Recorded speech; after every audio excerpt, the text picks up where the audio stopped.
की ज़िले में अमन अमान बहाल न थी सघियो आहे। क़त्ल, फुरूं, अगवा जूं वारदातूं मामूल बणिजी वियूं आहिनि। रड़की वासी 3 नौजवान उबाड़े जे इलाइक़े राजनपुर मां अगवा थी विया आहिनि, जिन खे 27 ॾींहं गुज़री विया आहिनि। हिन महिल ताईं पुलिस खेसि बाज़ियाब करण में नाकाम थी वई आहे। वारसनि जो चवणु आहे त धाड़नि पारां 50 लख भुंग तलब कयो वियो आहे। असीं ग़रीब माण्हू आहियूं, 50 लख किथां आणियूं। हिते जेको आहे सिविल सोसाइटी तोड़े घण धुरिन पारां SSP घोटकी ऑफिस ॾाढो एहतिजाज कयो वियो आहे। अचो त उन्हनि सां ॻाल्हि ॿोल करियूं त हुननि जो छा चवणु आहे। सही हे जेका आहिनि त फ़ोन ते अगवा न थियनि, हे प्री प्लानिंग अगवा थियल आहिनि। हुनजो अञा ताईं रिज़ल्ट कोन निकितो आहे। मोटरसाइकिल हथ आयो आहे, जवाबदार हथ नथा अचनि। बहरहाल इहा नाअहली आहे असांजे पुलिस डिपार्टमेंट जी, ख़ासि करे SP जी, जंहिंजे करे हे आज़ाब असां तो डरंदो जॾहिं जान छुटंदी। त डेली क्राइम आहे, त असां मुतालबो कंदासीं त कोई असांजे गुलाम नबी अहमद साहब पाण रहियो आहे, कोई ईमानदार SP मोकिले जेको अची असांजी कोई पोइवारी करे। सूरत हाल ज़िले जो हर बाशऊर ॼाणे थो पियो, कलम धणी बि ॼाणे थो पियो, सियासतदान बि ॼाणनि था पिया त तारीख़ में ज़िले घोटकी जी तारीख़ में पहिरियों भेरो SSP पंहिंजी ऑफिस में पाथारीदारी करे रहियो आहे। सभिनि खे ख़बर आहे त SP जा 2 SHO आहिनि जेके कचे में रहिया ऐं कचे जे धाड़ेलनि सां मिली करे शहर जे माण्हुनि खे अगवा कराइनि था पिया। जॾहिं उहे अगवा थी वञनि था पिया, 10-15 ॾींहं गुज़रनि था पिया, उहे SHO पाण मग़वी जे वारसनि सां राब्तो कंदा आहिनि ऐं उन्हनि खे चवंदा आहिनि त तव्हां एतिरा पैसा ॾियो, मां तव्हांखे छॾाए ॾियां थो, तव्हां सिर्फ़ु SP खे फ़ोन करायो, SP असांखे डेप्यूट करे, असां कचे वेंदासीं, माण्हू वठी ईंदासीं। असां SP खे छो फ़ोन करायूं?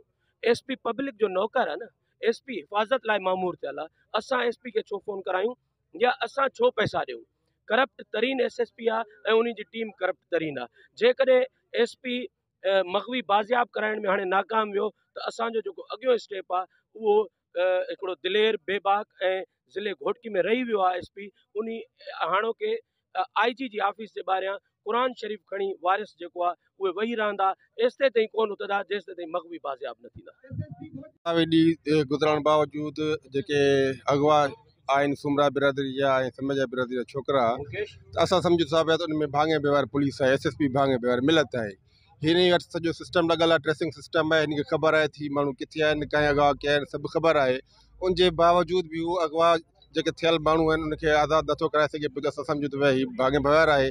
इन करे हिते वेठल जेके बि माण्हू इहो मुतालबो था कनि पिया त जेसि ताईं उहे अगवा थियल माण्हू असां ताईं, असांजे वारसनि ताईं न पहुचंदा, ओसि ताईं इहे एहतिजाज जारी रहंदो। जेको SP साहब न आयल आहे, छाजे करे कानून इहो चए थो बाबा तव्हांखे महीनो थियो आहे, तव्हां प्रोग्रेस हुनजी डे बाय डे ॾिनी आहे। SP साहब हिन वक़्तु या DSP साहब आहे या DPO साहब, DIG साहब आहे, का प्रोग्रेस न ॾिनी आहे। सोशल मीडिया ते ख़बर हलनि थियूं SP साहब किथे वञी करे गैदरिंग में इहो चयो हो त बाबा धाड़नि जी फ़ोन आई आहे, सेकेंड डे ते धाड़नि जी फ़ोन आई त बाबा 5 लख तव्हां रिश्वत ॾियो त तव्हांखे असां 50 लख तव्हां रिश्वत ॾियो त तव्हांखे असां माण्हू पोयां ॾींदासीं। जेके माण्हू अगवा थियनि था या जेके मुगवी राड़की जा जेको आहे सदाम सुमरो, आकिब समेन जो, इहे सभु जेके अगवा थिया आहिनि या फुरूं ऐं धाड़ा थियनि पिया, इहे सभु वॾेरे पीर मीर ऐं चूंडियल नुमाइंदे पुलिस जे आशीर्वाद सां थियनि था। हिते को बि इलाइक़ो जेको गैर इलाइक़ो न आहे। ऐं हिते जा जेके शहर आहिनि या जेको नांगवा आहे, लुडुड़ ॿेलो आहे, भया ॿेलो आहे, इहो शहर इहो हिकु क़िस्म आहे, हिकु ॻाल्हि आहिनि। हिते समूरा जेके वाइट कॉलर्स वॾेरा आहिनि, जेके पथारीदार आहिनि, उहे समूरा पाण में मिलियल आहिनि। अगवा पर तावान जो जेको हिते सिलसिलो आहे उहो रुकिजी न सघियो आहे। 4 ॿुधा संदन IG खां मुतालबो कयो आहे त टिनी नौजवाननि खे बाज़ियाब कराए वारसनि मां बेचैनी ख़तमु कई वञे। कैमरामैन टीम सां गॾु अशरफ बुखारी, सिंध TV न्यूज़, मीरपुर माथेलो।